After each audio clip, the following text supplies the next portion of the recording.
Let's go. এখানে দেখানো হবে 3টি ছবি। সেই ছবিগুলো থেকে এক বা একাধিক অক্ষর নিয়ে তৈরি করতে হবে একটি পর্যটন স্থানের নাম। কেক, ঋষি অরবিন্দ, শকুন। ফাঁকা জায়গায় বসবে একটি পর্যটন স্থানের ছবি। যারা উত্তরটি জানেন দয়া করে কমেন্টে লিখুন।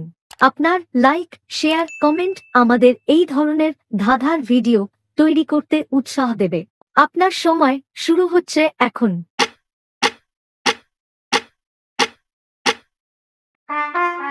উত্তরটি হল ঋষিকেশ। উত্তরাখণ্ডের অপূর্ব সুন্দর একটি জনপ্রিয় গন্তব্যস্থল হল ঋষিকেশ। শুধু পাহাড়ি মনোরম পরিবেশের জন্যই নয়, রয়েছে গঙ্গার প্রশান্তি ও মনোমুগ্ধকর দৃশ্য। হিমালয়ের পাদদেশে অবস্থিত শহরটি হল গাড়োয়াল হিমালয়ের প্রবেশদ্বার এবং এটি বিশ্বের যোগ রাজধানী নামে পরিচিত। ভ্রমণের উপর এই ধরনের ধাঁধা পাওয়ার জন্য দয়া করে ভিডিওটি লাইক, শেয়ার ও সাবস্ক্রাইব করুন। ধন্যবাদ।